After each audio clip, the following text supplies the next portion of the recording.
Elizabeth, welcome to BroadBand. I'm thrilled to be here. Glad we're doing a video. More expression, more fun, more stories. Let's get going. I'm excited.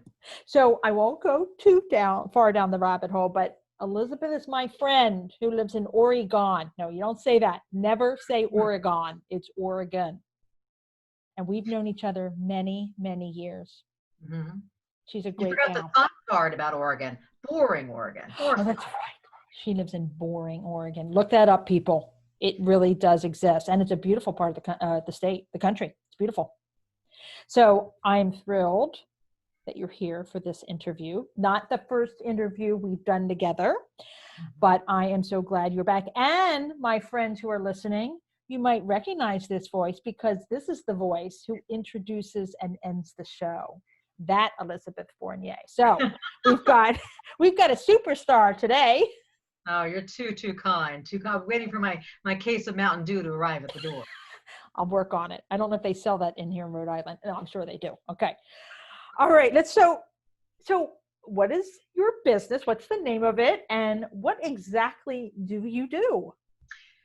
I work out in Boring, Oregon here as the town undertaker. I work for Cornerstone Funeral Services. It's my funeral home, and I've been an undertaker for 30 years. I've dabbled in between some things with some community radio. That's how I met my lovely Denise here. But yeah, it's just been a life calling. It's a ministry. It's how I spend my days in Boring, Oregon, and the surrounds. I'm only 20 miles from Portland, Oregon. So even though we're really small and hillbilly, we still have a mall someplace close by.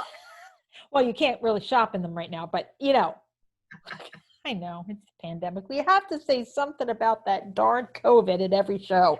I cannot wait till we don't have to say anything about it. Now, I already know this story, but our listeners don't, or our viewers, if you're watching the video. Why on earth did you pick this trade? I mean, I haven't met many people who have said, I want this, had a passion and a purpose. Why was this important to you? Well, it picked me. It really picked me. It really fell on my lap. I knew at a very young age, this is what I wanted to do. Even when I was doing my dance recitals in my garage to Captain Sneal and all of that, I knew that this was the path I was headed on. And it's simply because in the 70s, I was a little kid at a little Catholic school, and I had a mother pass away, which was something that, everybody had married parents back in the 70s at little Catholic school. Then all of a sudden, my grandparents who lived with us, they passed away too. So I spent lots of times in funeral homes and the priest coming over and saying prayers. And it just seemed very natural for me. This was my thing. I was putting on my black dresses and I was going to churches and funeral homes and talking about this, and other kids would ask questions, and it just sort of became my unique thing in the world. And as I progressed and got older, if your goldfish died or your hamster died, I'd be the go-to girl for that. So kind of progressed from there and seemed very natural. I was never very goth. I was always sort of could have been a cheerleader, but and I make that distinction because it wasn't a dark thing. It was a very light thing. It was something where I was really happy that someone wanted to hear about my experience and happy that somebody said, well, what should I do now? It was kind of neat as a kid to have some authority, and be able to help. And you are a person of service. So this seems like an ultimate act of service for families in one of, if not the toughest life experiences to have to navigate. So, and I will say again to listeners and the viewers, Elizabeth has the perfect heart for this kind of work. And when I go, I've already talked to her. We got to figure this out because it is on the other side of the country. I want her handling my transition. I would love to have your body. Absolutely. All right. Excellent. Okay. So as a funeral director, right? You're a funeral director? A funeral director, mortician, undertaker, it's really all the same. And now what we're finding is people don't want to use the word funerals. They call themselves end of life service practitioners or service directors. We've become very hip on all of this. Okay. I'm going to call you an undertaker. I like it. The rest of this, because it's very cool in a way. Okay. So what would be like 3 reasons someone would want to come to you for your care as an undertaker as opposed to someone else? What makes you special? Yeah, what I hear from people is my prices are fantastic. And I know that to be true. I've been here for 18 years out in the country, and my prices have been the same since the doors opened. You really can't beat that with a stick. It's pretty, and it's fantastic to be able to say that. Somebody will have mom pass away 12 years ago, and they'll call back and say, wait a second, you're the person that helped us. Well, yes, I was. And they'll say, oh gosh, it's been so long. What's the price now? And I get to quote it to them, and they say, oh my goodness, that was the same. So that's fun. So a big reason is the prices. Also, I really believe that I'm an old school small town undertaker. I answer the phone 24 hours a day. If you call in the middle of the night, guess what? You get me. If you need someone to come to the nursing home, guess what?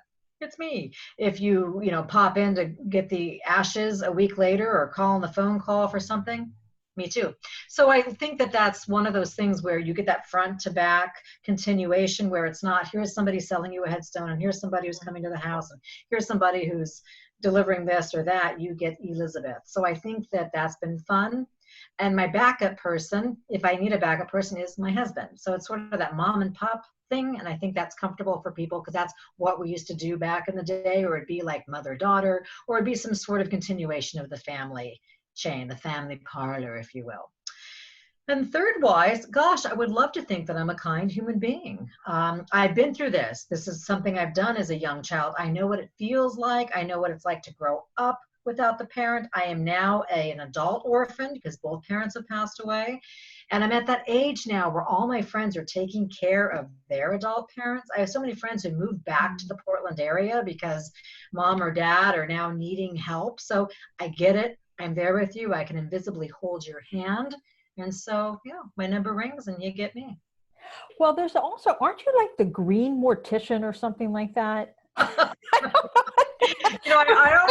always shy from that. Yes, they call me the Green Reaper. And the reason why, Green Reaper, there you go. What is that all about?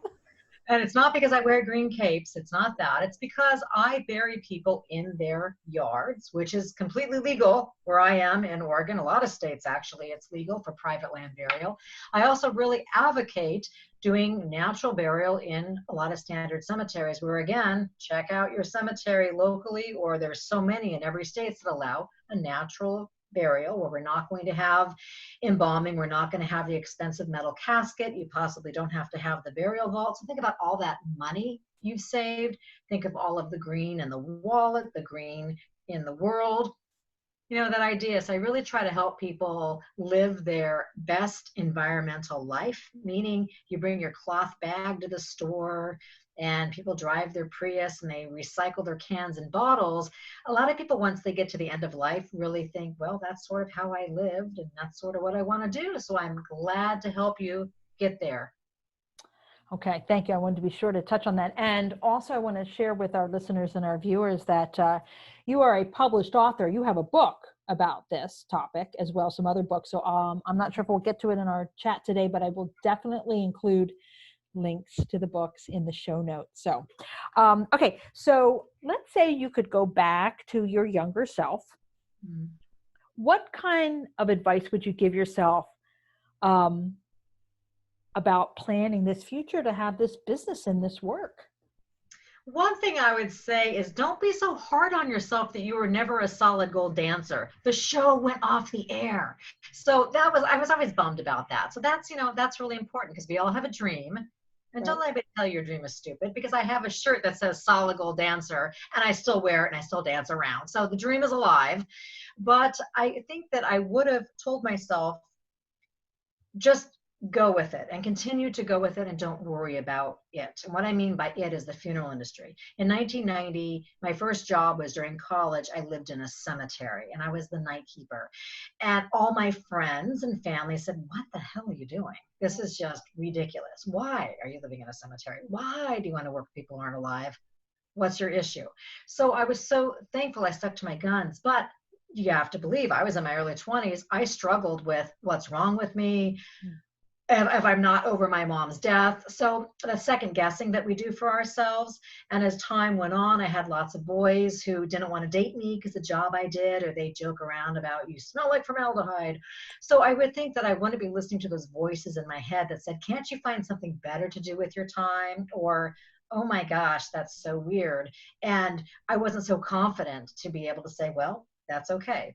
This is my calling and this is what I want to do. I sort of would shy away from some of those conversations, maybe only share it with people I felt safe with. And I've realized, big hair, heels, and attitude through the roof, honey. It's all good. It's all good. I love that. I love you so much. Elizabeth's a kick in the pants. OMGs. Now, if you could go 5 years in the future, what do you think your future self would share with you? Don't take yourself so seriously. Enjoy your life.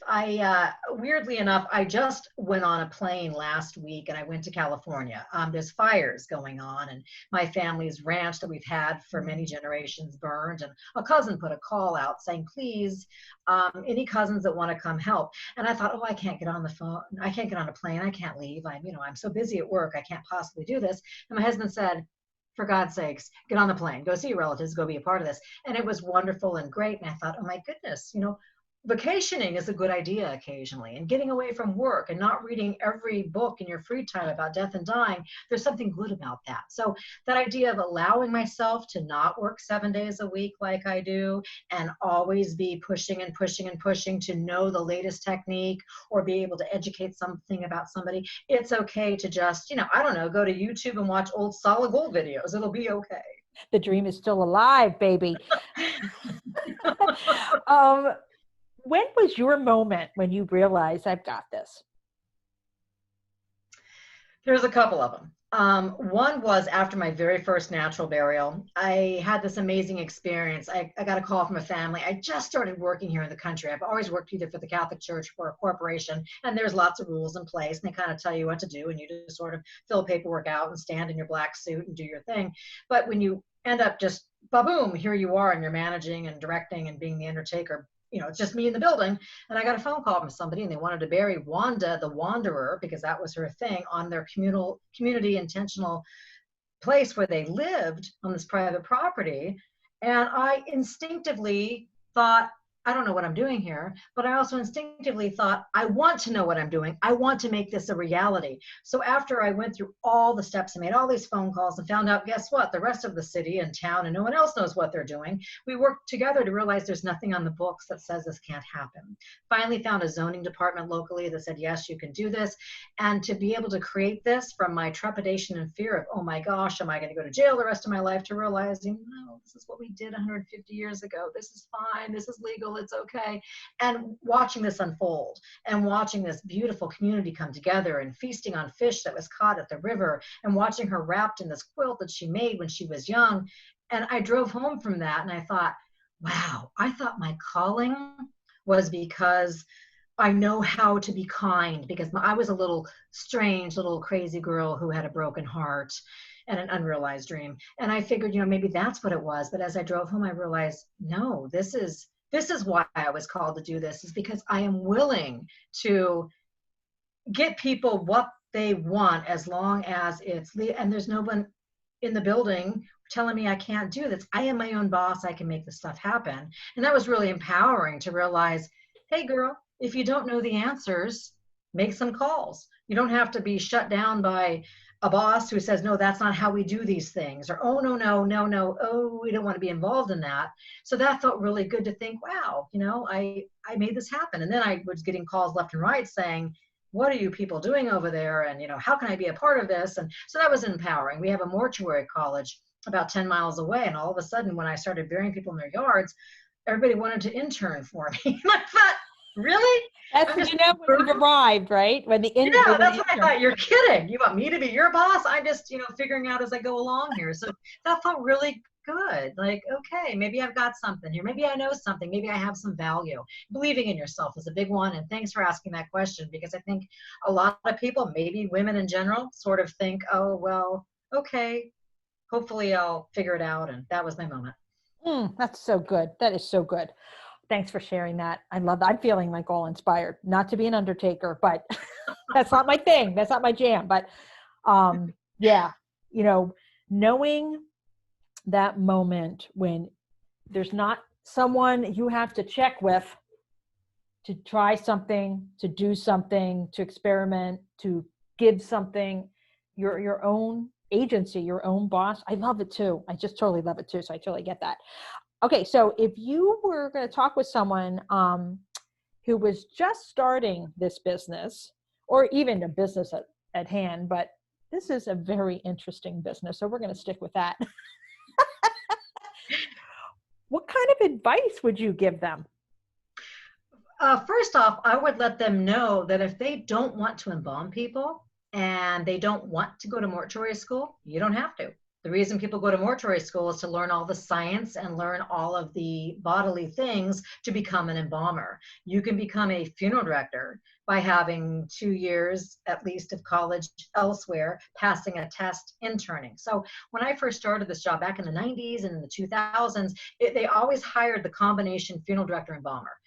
And I thought, but I don't want to embalm anybody. I didn't want to go to mortuary school. I went to a private school. I have a college degree from a university out here in Oregon, and that was fine. I studied mass communications because I wanted to learn how to write and speak and do other things, but I also wanted to be an undertaker, and that was okay.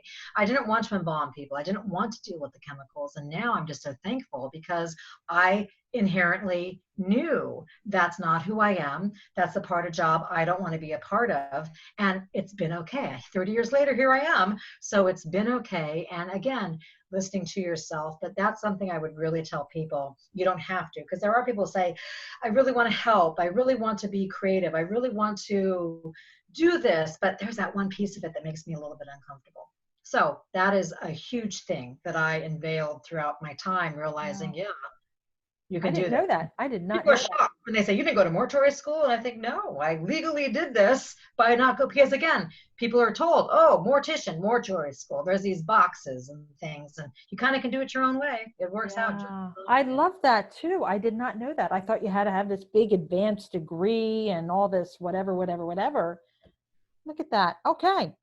Someone is going to be listening to this and they're going to be like, or watching it and say, okay, I'm going to totally do that now, because then I don't want to be an embalm. I don't want to do the chemicals. I don't want to do that.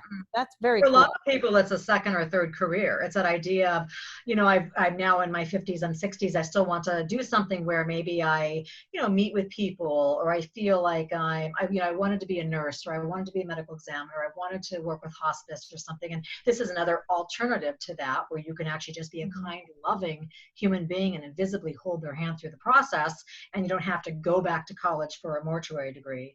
You can use what you've had and study, and it's all good. And it's one of the most, I would assume, or no, I don't assume, really a profoundly important job to do this with families. I mean, and no one really talks about it, right? Because that's another podcast.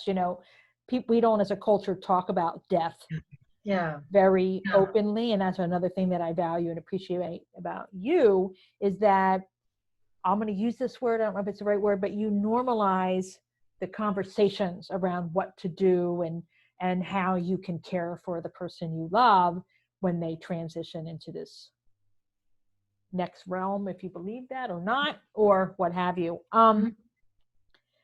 So how would you describe your entrepreneurial spirit? Because I think you are entrepreneurial. Do you think you're entrepreneurial? Yes. Okay. Yeah, I do. And, writing books is a huge part of that. Writing articles, wanting to educate other people, wanting to talk. When libraries say, hey, can you come and do a program about the history of burial in Oregon? Absolutely. Can you come and do this? Sure. Absolutely. And also, being a funeral home, which is nearly nonprofit in the country, and, I'm not driving a Cadillac, you think about, okay, well, how do I sustain myself where I am sustainable in a green environmental way, but also sustainable where I can keep the lights on, and how can I do that?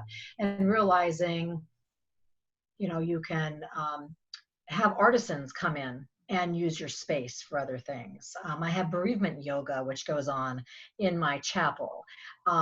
People have homemade beautiful urns and different caskets and said, can I use your place as a showroom or a place to have them? And then I can sell them and I'll pay you for letting me. So, there's all that creative stuff that it's not in your mortuary school handbook, but you can figure out along the way.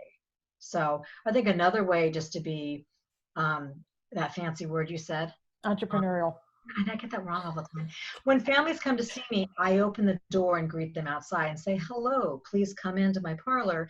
And I think just breaking that ice originally to know, oh, okay, well, it's someone who looks, you can't tell I got the mask on now, but someone who looks friendly and who seems welcoming. So that's a huge part of business, a huge part of getting to the next step is being human and making connections with people. And I think just a general human kindness. You don't have to step on people to get further. You don't have to be the big boss in the room. I think a lot of that is just kindness and connection. I really find, especially in this job, someone can come in the door and be in a horrible mood, or they can be drunk, or they can be what have you. Well, you know what? Your dad just died. So it's really, they can really do what the heck they want. And just allowing that to happen and just being that conduit of the energy, all of that goes hand in hand. Right on. Having the grace to be compassionate and loving for someone to be. And that's in every job. I mean, there's a guy across the street who pumps the gas, and every time I see him, he says, well, hey, little lady, what you doing today? And I think I am compelled to tell him what I'm doing today. I'm here because I'm going to buy a Diet Mountain Dew, or I just came from a cemetery and it was a beautiful day. I mean, just because, hey, how wonderful, wonderful. And I agree. I think the world could use a lot more of that connection and authentic curiosity about how people are doing. I think we're all in this together. I mean, if they say it's a catchphrase, but it's so true. We are all in this life, this pandemic, this circle. I mean, the thing about death and dying is no one gets out of here alive. Don't take yourself so darn seriously. Mm-hmm. Keep it in context. Even if you didn't get into what was the dance show? Even if you didn't get into the solid gold dancers, that's okay. What do you mean, what was the dance show? It was the dance show. Whoopsie, I stepped on her toes on that one. Oh, pardon the pun. Okay. All right. Are you an every little bit counts kind of person, or an all or nothing kind of person? Everything counts. If I step on the scale of 1 pound is gone, it is a good day. I think any day above ground is a good day. I'm just one of them who can work alone all day long because I entertain myself all day. I make voices and sing and kick my legs up in the air. And even though I'm a very serious undertaker, I still have fun. So I think that, yes, I've got that personality of positivity, and gratitude is the attitude, which, again, I think it pays off pretty well. Oh my gosh, totally. I love the balance. Very serious, very solid, and a total goofball. I love that. Okay, so if you had a scale of 1 of being a scaredy cat, I think I know the answer to this, and 10 as like you are, I mean, I'm looking at my notes. I don't know if anyone ever has heard of Debbie Lawler. She's the, forgive the comparison, female version of Evel Knievel. Everyone knows Evel Knievel, right? But no one hardly knows about Debbie Lawler. And this is called BroadBand, so we're talking about Debbie, not Evil. Anyway, so are you a 1 scaredy cat or a 10 a Debbie Lawler? Where would you put yourself in that scale? I think I'm going to give myself a 5 or a 6. And the reason why is I'm one of those who cares what other people think, and I care about other people's feelings. So there's that sense of me where I can't go all out because I always consider my husband and my daughter in things I do.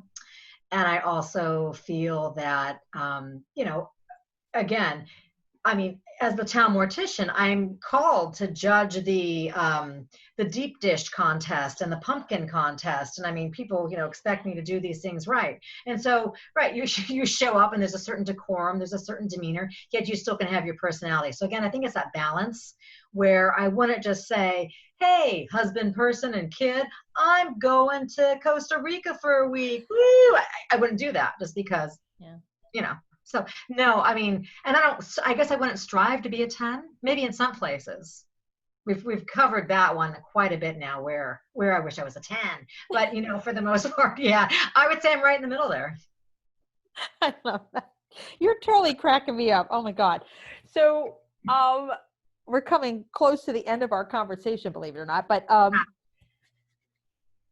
is your vision for you as a person or as your undertaker, mortician, funeral director self? Do you have a vision? Where do you see yourself in the future in the world? I really love to public speak. And it's been really fun to be a part of conferences. And now that there's Zoom conferences too, it's fun. Some people say, well, that must be fun because it's sort of this audience that's stuck listening to you. And it's not so much that, it's that idea of being able to connect with somebody. You're across the country right now, and I can see you, and I can see into your home, and we can talk. I like this. This is fun, and this works for me. So as I get older, yeah, I still go to the medical examiner's office if someone passes away. And, my husband and I are getting to the point where we realize, okay, this is the physicality of it. How long can we be doing some of these things? So I don't know. The job probably will morph and change. Will I be the sole person out here? Will I hire somebody? And will I just sort of be the owner who's not overly invested? I don't really see that, but I don't really know. I've found that when I've done that thing in high school where you say, okay, where are you going to be in 5 years or 10 years or whatever? Guess what? The road has been all over the place. It's always been this career, but it's been all the different parts. And I didn't realize I'd be a community radio, being a news broadcaster for those couple of years. I didn't see that coming. And then after that, I was the person who interviewed people who wrote books about death and dying at the same radio station. And now I'm not so involved just because work takes so much of the time. So I don't really know. I think other than, again, trying to be a good human, trying to have balance. That's a hard one. I think for women too, there's that sense of, you always just keep the circus going when it comes to children, or it comes to socialization, or it comes to holidays or something. So that I find sometimes too that I got to keep the balance going. The exercise is a good one too. I'm hoping that in the next couple of years, I see myself as somebody who actually dedicates 30 to 60 minutes daily of self-care, of exercise. That's one that I have to get going here, and putting it as the ball that I juggle, because that just matters. I'm a woman in my early 50s, and heart and cancer issues, these start creeping up on you, stress, all of that. So I hope in 5 years I'm a stress-free, very positive, loving person who's still out here pretty much doing what I'm doing. And has gone to Costa Rica with the whole family. Cuba. I think I'd rather go to Cuba. Cuba. Okay, go to Cuba. Okay, so here's my final question, which is actually a series of questions. Are you ready? Yeah, I'm going to take a sip. Get your Mountain Dew. Diet Mountain Dew. Okay. Okay. What is your favorite flower? I think, I like plumeria because of the smell. If you ever had a plumeria candle, you walk into the house and you think, but I think in general, sunflowers, something about them being big and towering and yellow and happy, and they're very Pacific Northwest. So I can find them most places through about 3 different seasons here in Oregon. I think I knew the answer to this question, but here I go. Coffee or tea? Mountain Dew. Yeah, I don't drink coffee at all. I've had very few cups over my whole life. I like tea. My daughter likes this too. We like black licorice tea. And I've always loved licorice. And one day she said, "What's that smell?" And I had her take a sip. And now we both find ourselves to be very mature in the evenings in front of the Pella stove with our black licorice tea. All right. All right. Tahiti or Paris? Tahiti. And the reason why, I know, what a buzzkill. I think most people would choose Paris. Tahiti, the cemeteries there here are fantastic, and I'd love to see those. Plus, my concept of a vacation, if I do something like that, where I'm going to get on a plane and go someplace significant of a distance and all, I want to just park it and kick it. I just want to be on the beach. I don't want to travel where I go, here's schedules, and here's where I go to the next hotel. Park it and kick it. I want to just set it and forget about it.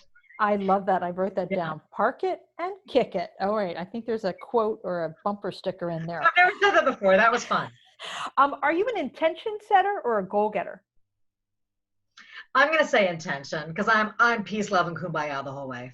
Okay, right on. And do you have a favorite quote you can share with us? Oh, gosh. I'm going to say paddle safe, paddle true, always paddle your own canoe. I love it. Elizabeth, thank you so much. This was so much fun. I mean, I probably laughed more in this interview, and I'm talking to a funeral director. Go figure.